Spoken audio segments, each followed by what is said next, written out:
বন্ধুরা, আরজিকর ম্যাটারে গুরুত্বপূর্ণ তথ্য নিয়ে এসেছি। তোমরা শুনলে সত্যিই চমকে যাবে যে তিলোত্তমা ধর্ষণ খুনে তিলোত্তমার মা আসল অপরাধীরে এবার টেনে হিসেবে বের করলো সেই আরজিকর হসপিটাল থেকে। তাহলে চলো পুরো নিউজটা দেখতে থাকো, সবটাই জানতে পারবে। আমার নতুন একটা নিউজে সবাইকে স্বাগত। আশা করি তোমরা টাইটেল আর থাম্বনেল দেখলেও বুঝতে পারছো বা আন্দাজ করতে পারছো যে আজকের গুরুত্বপূর্ণ তথ্য এটাই যে তিলোত্তমার মা বাবা আসল অপরাধীদের এবার টেনে হিসেবে বের করলো এবং বিচারপতি মানে হাইকোর্ট থেকে তিতান্ত দাস বিচারপতি তিনি কিন্তু নির্দেশ দিয়ে দিয়েছেন সেই বিচারপতিদের সেই অপরাধীদের টেনে হিসড়ে সামনে নিয়ে আসার জন্য আর আরজি করে গিয়ে তদন্ত করতে।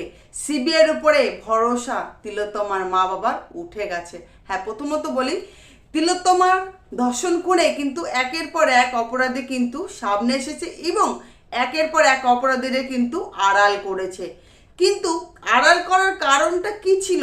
কারণ এটাই যে অপরাধীদের উপরে রয়েছে বিশাল বড় মানুষের হাত, মানে বড় মানুষের হাত রয়েছে, সেটা সকলেই জানে যে আমাদের পৃথিবীর দিদির নাকি হাত রয়েছে সেই অপরাধীদের উপরে।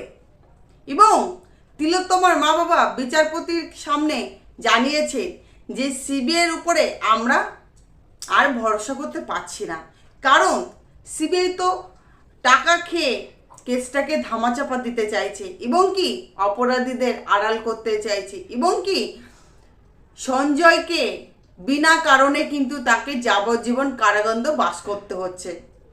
সঞ্জয় তো সামনে শুধু ভোটটা ছিল, কিন্তু পিছনে তো আসল অপরাধীরা রয়েছে এবং কি সিবিআই সেই সঞ্জয়কে কিন্তু ফাঁসির নির্দেশও দিয়ে দিয়েছিল। শুধু আমাদের জন্য সঞ্জয়কে আমরা বাঁচিয়ে রেখেছি, কারণ আমার মেয়ের মৃত্যুর জন্য জন্য সমস্তটা অপরাধীদের প্রকাশ কিন্তু এই তিলোত্তমার ব্যাপারে সমস্তটা কিন্তু জানে এই সঞ্জয়। সেই কারণে কিন্তু সঞ্জয়কে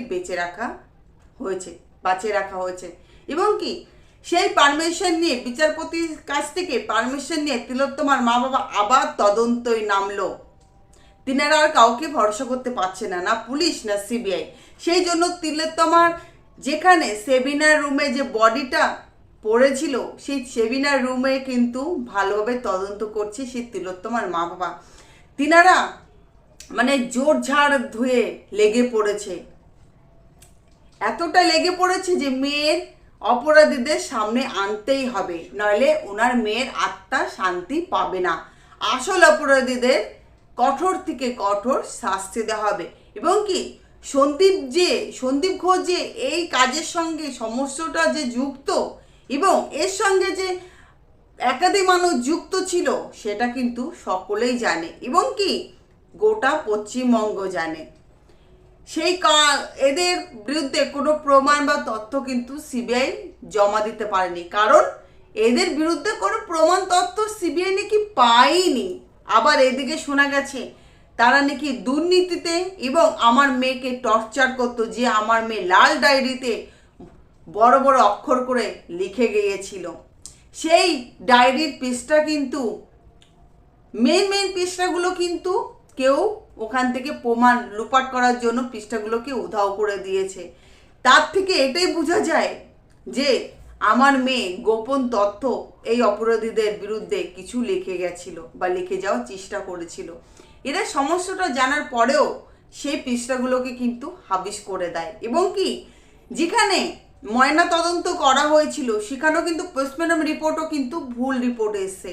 সেখানে লেখা রয়েছে শ্বাসকষ্টে আমার মেয়ের মৃত্যু হয়েছে, কিন্তু না, শ্বাসকষ্ট যদি সেটাই হয় তাহলে আমার মেয়ে সারা শরীরে নখের আঁচড় কেন, তার চোখ দিয়ে কেন রক্ত ঝরছে, গলায় কেন তার প্রেসারের দাগ রয়েছে, মানে হাতের আঙুলের দাগ এবং কি আমার মেয়ের চৌরঙ্গেও রয়েছে একাধিক আঘাতের চিহ্ন, যেখানে পাওয়া গেছে সঞ্জয়ের এবং আরেকটা মহিলার কিছু জিনিস সেই পাওয়া গেছে।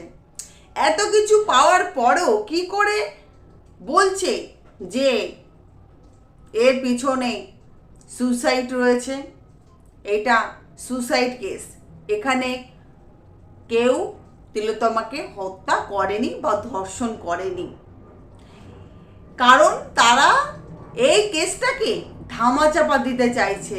সেই জন্য এই কেসটাকে সুন্দরভাবে গুছিয়ে সাজিয়ে তৈরি করেছিল, কিন্তু সেটা আমরা হতে দেব না, কারণ আমার মেয়ে জাস্টিস আমরাই এবার পাইয়ে দেবো।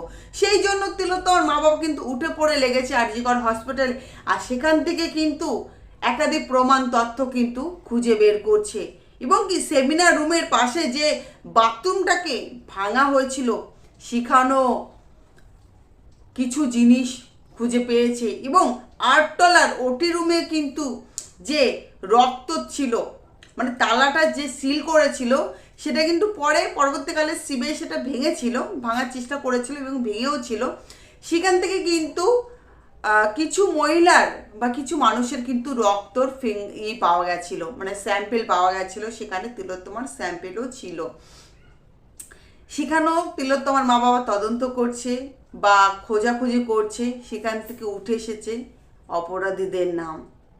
সেই আসল অপরাধীদের নাম কিন্তু এবার চেক করা হচ্ছে, মানে চেকিং হচ্ছে যে আদৌ কি তারা অপরাধী, নাকি সত্যি তারা অপরাধী, নাকি এর পিছনে রয়েছে আরও মানুষের হাত।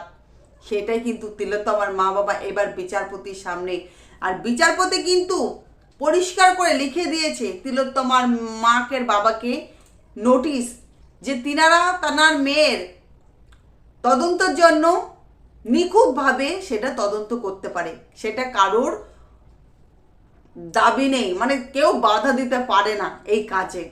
সেই জন্য কিন্তু তিনারা নিখুঁতভাবে সেই তদন্তটা করছে, আর আসল অপরাধীদের নাম কিন্তু তিলোত্তমার মা বাবার লিস্টে চলে এসেছে, শুধু সেটা যাচাই করার পালা, মানে সেই স্যাম্পেলের সঙ্গে শুধু যাচাই করবে।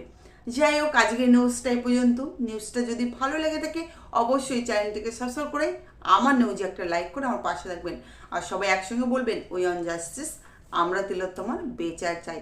আর এই তথ্যগুলো আমি সংগ্রহ করছি, যে তথ্যগুলো শুনেছি সেটাই শুধু তোমাদের সামনে তুলে ধরার চেষ্টা করেছি, আর এই সত্যটা সত্যি আমি যাচাই করিনি।